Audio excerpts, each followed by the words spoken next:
Olá, seja bem-vindo a mais um episódio do nosso podcast Na Cena do Crime, aqui da TV Serra Dourada e também do canal do YouTube da nossa emissora. Esse episódio de hoje, lamentavelmente, é mais um dos que nós já fizemos anteriormente, que é sobre violência contra a mulher. E mais um caso de feminicídio. Goiás, infelizmente, continua se despontando nacionalmente como um dos estados com o maior número de feminicídios em todo o país. No ano passado, segundo o Observatório Nacional de Segurança Pública, foram 60, ou seja, 5 mulheres em média foram assassinadas por mês aqui no estado de Goiás. Segundo a Secretaria de Segurança Pública, os casos este ano vêm diminuindo, mas ainda são muito altos, né, esses casos, essa estatística de violência contra a mulher. Porque não é só o feminicídio, tem a agressão, tanto física quanto psicológica, são vários os tipos de agressões de violência doméstica, infelizmente ainda existente aqui no nosso estado de Goiás. E no episódio de hoje nós vamos falar de um feminicídio trágico, terrível, de grande repercussão aqui em Goiás. Ele aconteceu no município de Bela Vista de Goiás. A vítima é esta que nós vamos mostrar agora aqui no nosso podcast. É a Nádia Gonçalves de Aguiar. E este aí é o responsável pelo assassinato, é o Jonas Alves de Souza.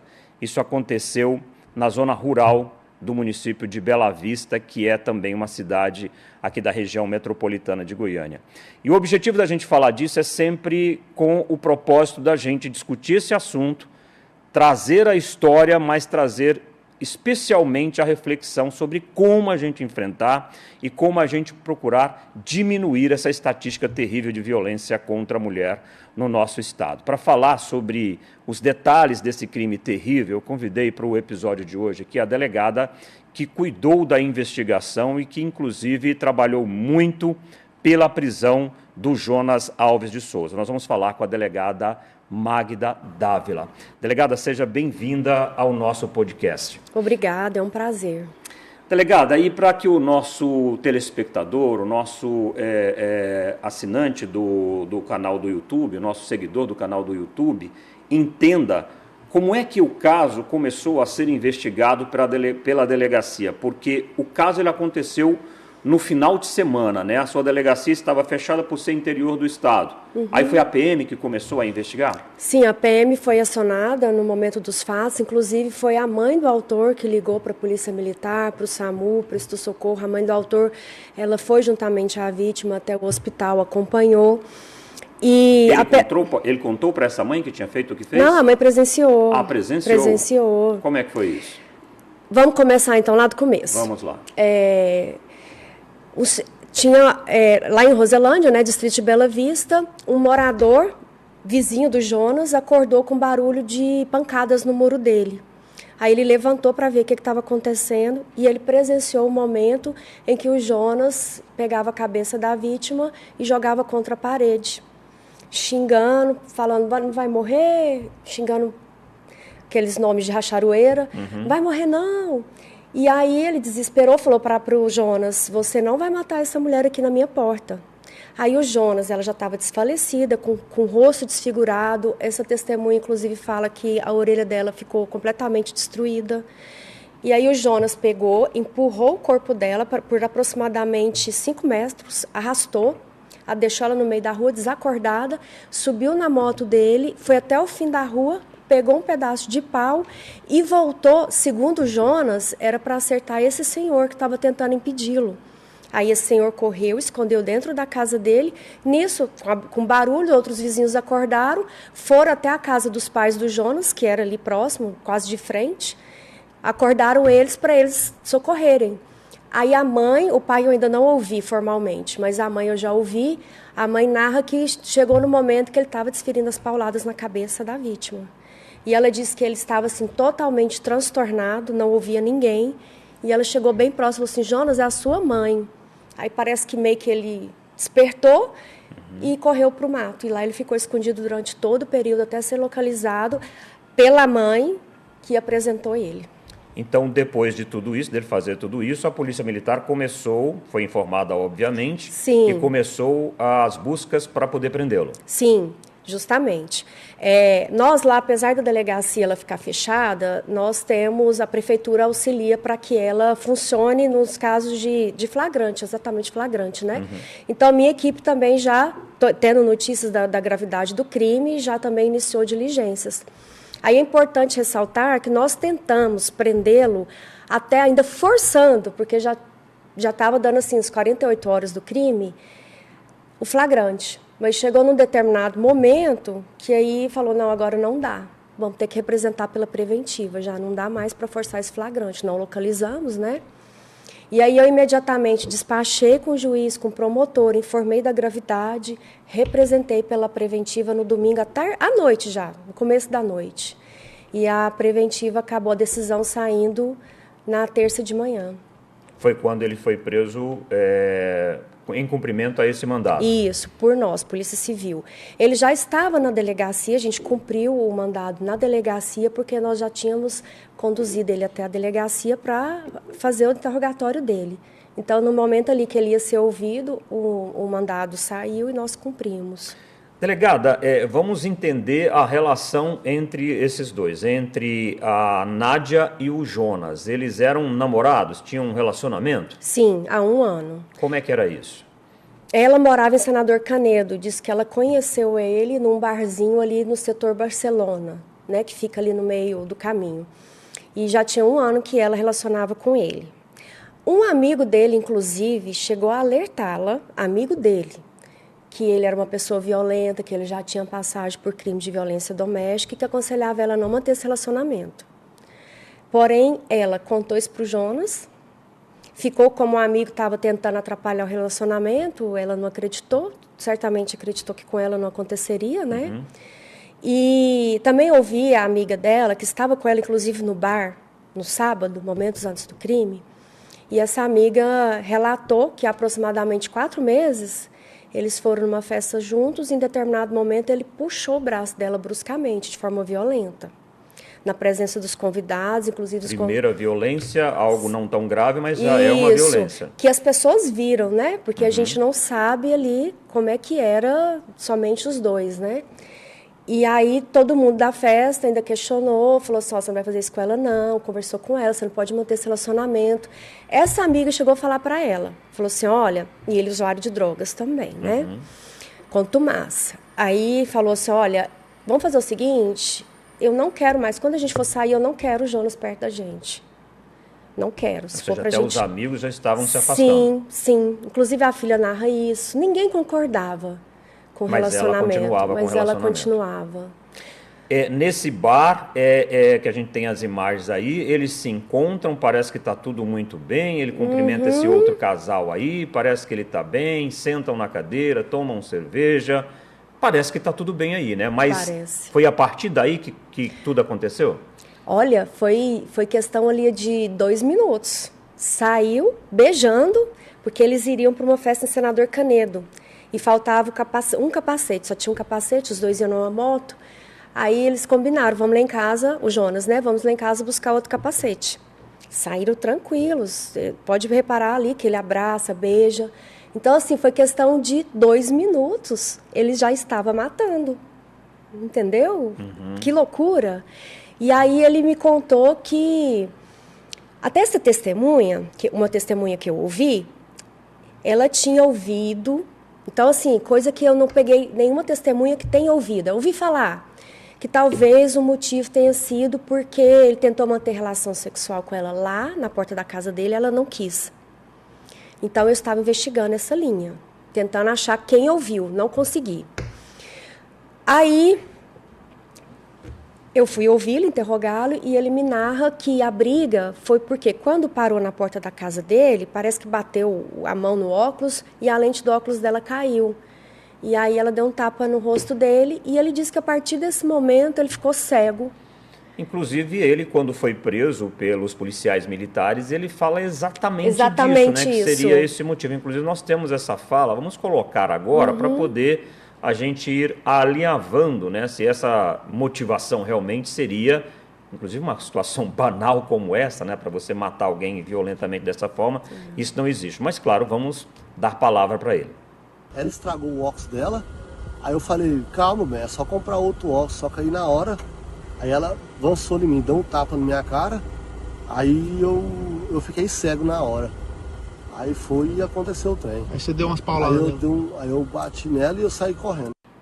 Delegada, tem razão isso, realmente? É essa a motivação ou não? Almir Costa, é verdade. Sabe por que é verdade? Ele em nenhum momento falou, vá lá, procure o óculos, vai estar lá. Ele só deu essa versão. Meus policiais foram lá no local e acharam o óculos dela caído no meio do sangue sem uma lente.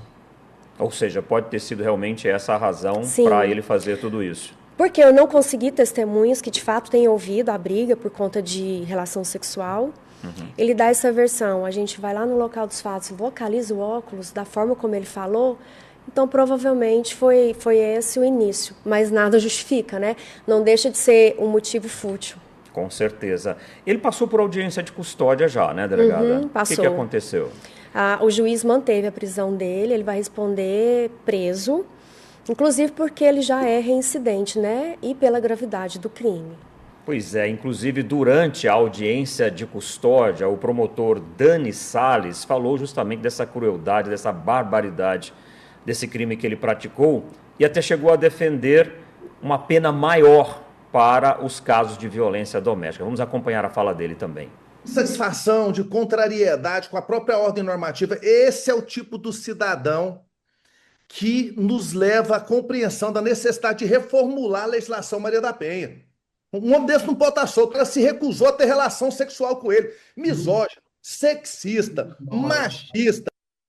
Realmente, o promotor tem razão no que está dizendo. Mas a lei em si, né, delegada, ela já é muito dura contra esse tipo de agressor, né? A senhora acredita que endurecer ainda mais as penas resolve ou o problema está numa pessoa como essa? Sim.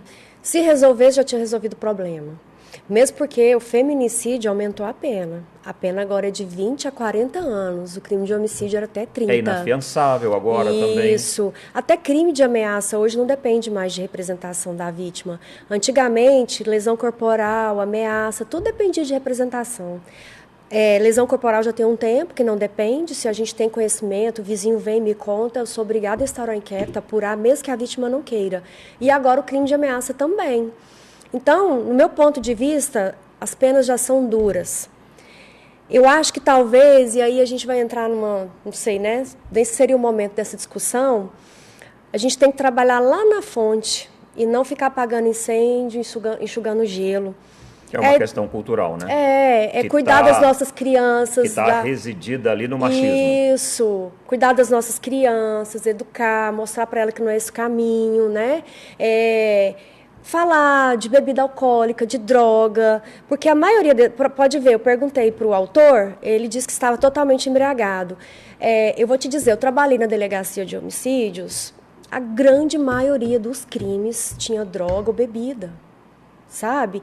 Então, se a gente começa a educar nossas crianças para mudar isso, o governo entrar com uma questão social, eu acho que seria melhor do que endurecer pena, que já é bastante dura. Até porque cadeia normalmente não trata, não cura, né? Não resolve. Não trata, vai sair pior, né? Então é isso, eu acho que deveria ter uma reformulação de todo mundo sentar, nossos políticos, os governantes. Vamos trabalhar ali na raiz, vamos cuidar das nossas crianças, porque o que está aqui está difícil, né? A gente fica pagando... E parece que é incurável, né? É incurável. Até você falou da quantidade, né, de feminicídios em Goiás, mas a gente tem que ressaltar um ponto muito importante, a resolução. É muito como alta, nesse caso, como né? nesse caso, e rápido. Então, a resolução como a gente estava conversando nos bastidores. E a certeza da impunidade é que faz essas pessoas cometerem esse tipo de crime. Né? Se acontece o contrário, com certeza muita gente vai pensar 2 ou 3 vezes em fazer, né? Sim. E em Goiás essa resolução está bem alta, bem considerada. Muito. Nosso índice de resolução de homicídios em si, eu acho que é uma das maiores. Eu não tenho, mas eu acho que é uma das maiores. Inclusive, em Bela Vista, eu posso falar por mim, todos os homicídios cometidos esse ano, o ano passado, resolvidos. Desde que eu entrei lá, acho que tem 5 anos, eu acho que deve estar pendente 2 homicídios que eu ainda não consegui concluir. Então, a resolução é muito alta se você pegar a média. Veja a Bahia, É ínfima a resolução, é muita impunidade. Né? Então, eu acho que se a gente começar a cuidar das nossas crianças lá na fonte, na raiz, a gente vai ter um futuro melhor, sem violência. Tem que se falar sobre isso. Não é só punição, é cuidar das nossas crianças. Tem que se falar também, né, delegada, nessa reiteração, né? Isso. Ou seja, o Jonas, ele já é um velho conhecido Isso. na prática de violência doméstica. Qual que é o histórico dele? Ele é conhecido, meu conhecido, né? Porque o flagrante que ele tem de Maria da Penha fui eu já estava em Bela Vista à época. E eu me lembro bem desse fato porque foi impactante. A gente não esquece, né, os casos impactantes. Porque ele chegou a quebrar o braço da companheira à época. E o filho dela, que foi tentar intervir, também saiu bastante lesionado, teve que passar por cirurgia. Então, e ele estava solto, né? Então tem essa questão da impunidade. Se ele fica preso, se ele estivesse preso ainda, ele não teria tido a oportunidade de cometer esse crime agora, né? E eu acho que é importante também a gente falar em relação às mulheres, para se cuidarem. Ela já tinha conhecimento, né, que ele era violento, ela não acreditou. Geralmente a gente não acredita que vai acontecer com a gente. E é quase que regra que começa de uma forma de agressão psicológica, de uma agressão verbal, e vai subindo, Sim, vai aumentando até uma agressão física maior. Ele não vai conhecer, ele não matou ela no dia que conheceu. Passou um ano. E o que ela passou por esse um ano? O que ela aguentou? O que ela acreditou que não ia terminar dessa forma? Né? Então, as mulheres têm que se conscientizar do risco que elas correm. Eu digo que é como se fosse um semáforo. Você está com o sinal verde, vem o sinal amarelo, aí já é hora de você recuar. Não espera chegar no vermelho. Eu falo muito isso para as vítimas, né, que chegam com relatos de ameaça. Já aconselhei várias de perceber que a situação é grave, falar assim, olha, eu não quero estar aqui amanhã investigando seu homicídio. Saia desse relacionamento. Então é isso, a importância das mulheres também se prevenirem, porque como a gente estava falando nos bastidores, esse é um tipo de crime difícil de prevenir, porque ele acontece no seio da família, dentro da residência.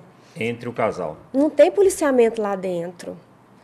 Então, só nos resta depois investigar, e aí é muito triste.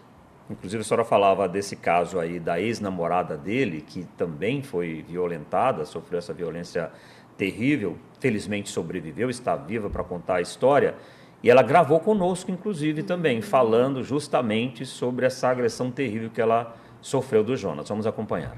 Ele pegou um cabo de enxada que tinha no local, ele acertou na minha testa, meu filho entrou no meio para defender, ele deu umas pauladas na cara do meu filho, que desfigurou meu filho todinho, e eu entrei no meio e ele me deu uma paulada no meu braço, quebrou tudo, aí daí para cá, eu não me lembro, que eu acordei, eu já estava no hospital de Bela Vista, não sei quem socorreu. Isso foi em 2021 e ele já está solto. Uma violência dessa, como explicar que essa pessoa já esteja em liberdade, delegada? Eu sei que isso já é com a justiça, mas não é aí que deveria mudar, então, não? Uma situação como essa... Porque de permanecer preso, permanecer preso para evitar um novo caso como o da Nádia? Eu acho que tem muita política de tirar, né? No permanecer, não sei... Enfim, aí já não é minha área, né?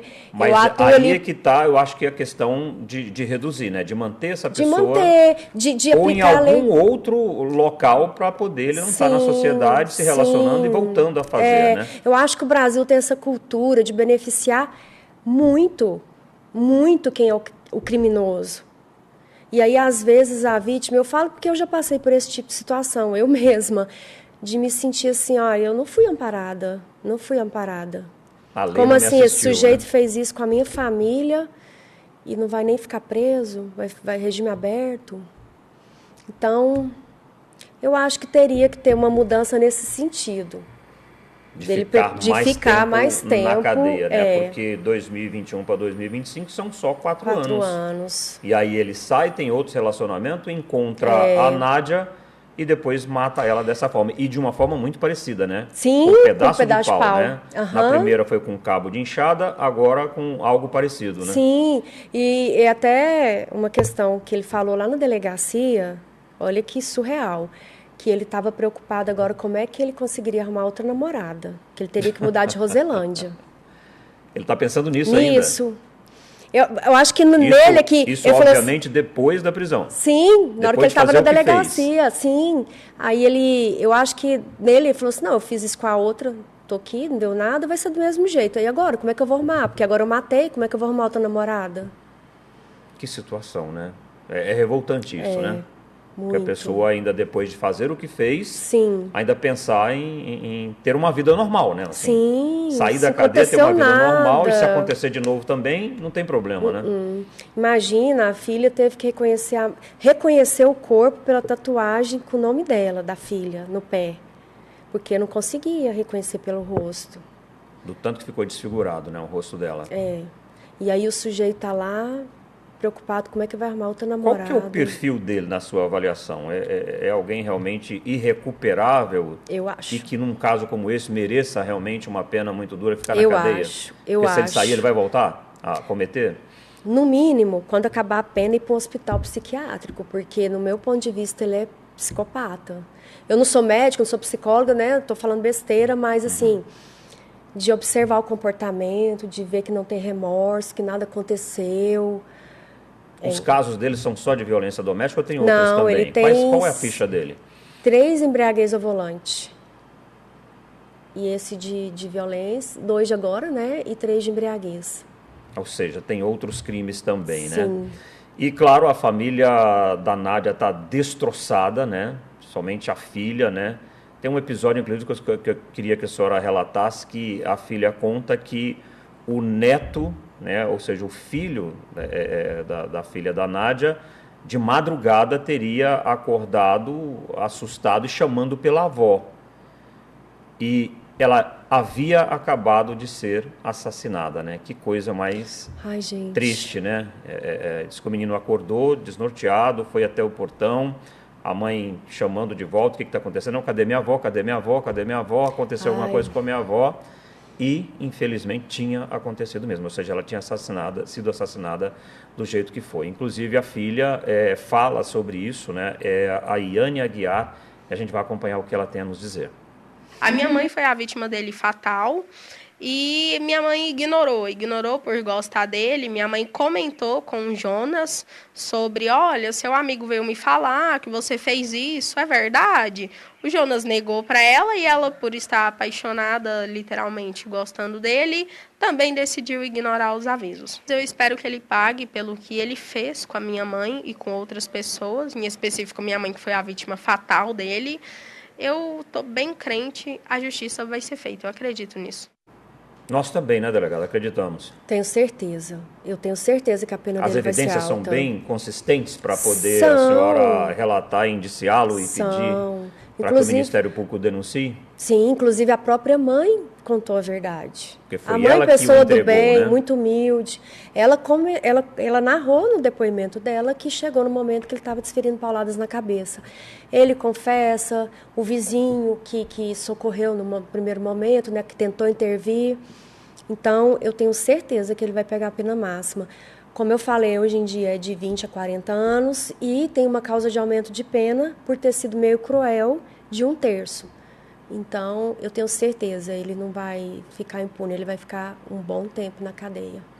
Para mudar esse quadro na sua avaliação, alguém que lida, né, com essas situações, vocês normalmente entram quando já aconteceu, infelizmente. Isso. Que é para deslindar, é para poder investigar e saber quem é a vítima, quem é o autor ou os autores, né, e aplicar a lei. Mas na sua visão, como operadora da lei, o que tem que mudar? É aquilo que a gente estava discutindo anteriormente, ou seja, tem que ser o antes, não pode ser o depois, ou seja, aplicar a lei como muita gente defende, tem que matar, tem que ter pena de morte, tem que endurecer a lei. Qual que é a sua visão? Então, eu particularmente eu sou contra a pena de morte, até mesmo por questão religiosa, espiritual, eu sou contra.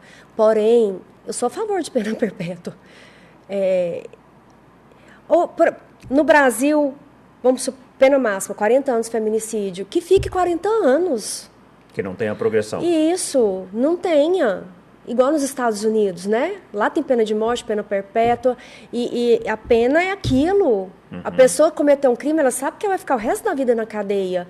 E isso inibe, com certeza, porque ninguém quer passar... É o chamado efeito psicológico. Isso, ninguém quer passar o resto da vida na cadeia. Então, aqui, a criminalidade sabe que no final não dá nada. E aí isso é frustrante, né? Muito frustrante e ruim para a população, porque aumenta a violência. Eu acho que o que tem que ser é isso, é aplicar a lei e ficar aquilo lá. Acabar com esse tanto de benefícios que existe.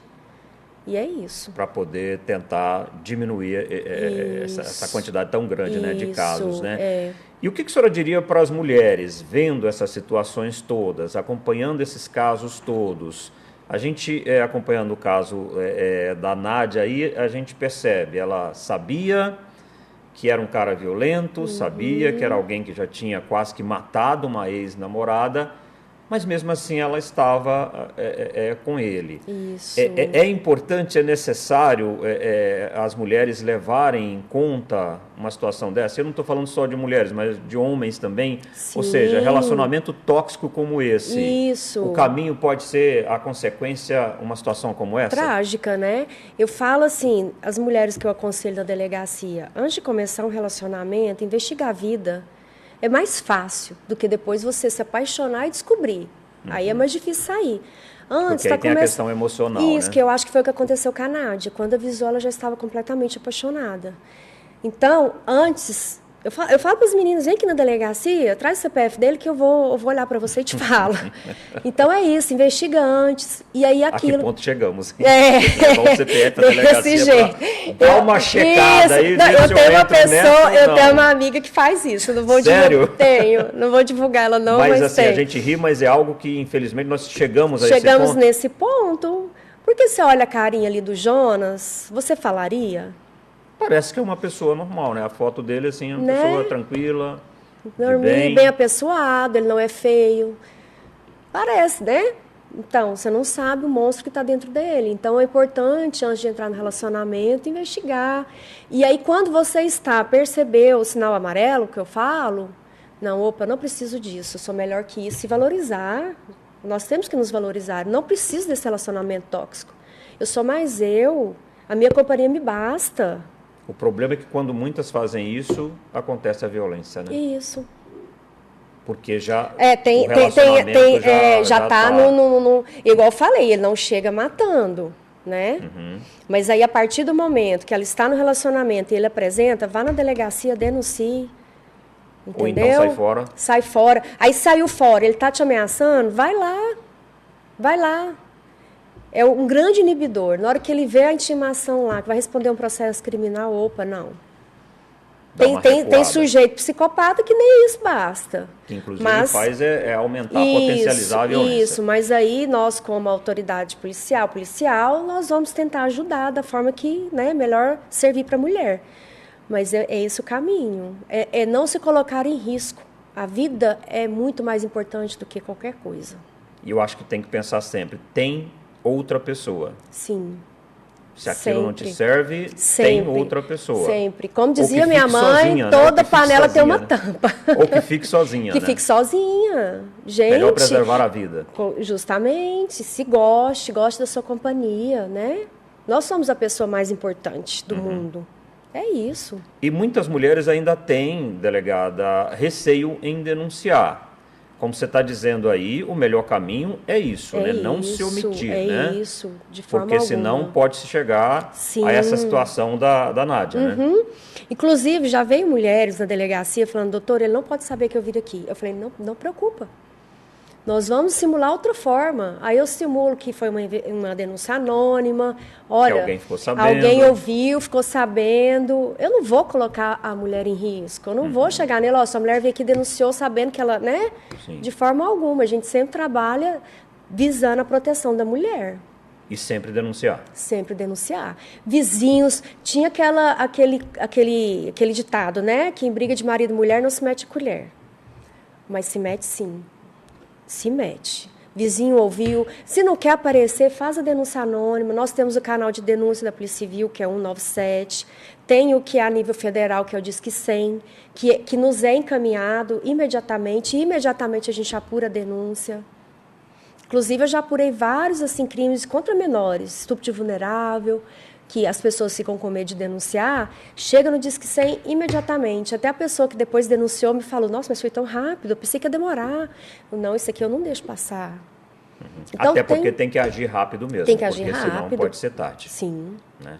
E claro, a gente está aqui para poder não só discutir, como eu disse no início desse episódio, mas também da gente apresentar possíveis soluções, né? Discutir o problema, né? Porque o pior da situação é o silêncio, é o não fazer nada, é o não enfrentar o problema, né? E infelizmente quem está mais à frente dessa situação é a polícia, né? São as polícias. São. E elas normalmente só agem, porque não tem outra forma de sê-lo, depois que já aconteceu. Já aconteceu. Como nesse caso, que é um pouco tarde em relação à vida da Nádia. Isso. Mas pelo menos dar consequência por ao exemplo, que ele a fez. Nádia, ela nunca denunciou, então eu nem sabia dela, né? Ela nunca denunciou. Só soube quando ela já tinha perdido a vida, falecido. né? Infelizmente. E aí é muito triste, porque infelizmente só nos resta entregar à justiça o autor, né? Para a justiça, como forma de justiça para a família. Mas a vida dela não volta. Nada vai trazê-la de volta, né? Delegada Magda Dávila, muito obrigado por estar aqui nesse episódio conosco e a gente, claro, vai continuar tratando desse assunto, né, de outros tantos aí da área da segurança, com o propósito da gente discutir e trazer possibilidades da gente estar mudando essas realidades criminais no nosso país, Muito especialmente importante. em relação à questão da mulher, porque é algo, como disse também na abertura do nosso episódio, que infelizmente ainda é uma triste realidade, né? Não só aqui em Goiás, mas no país inteiro, né?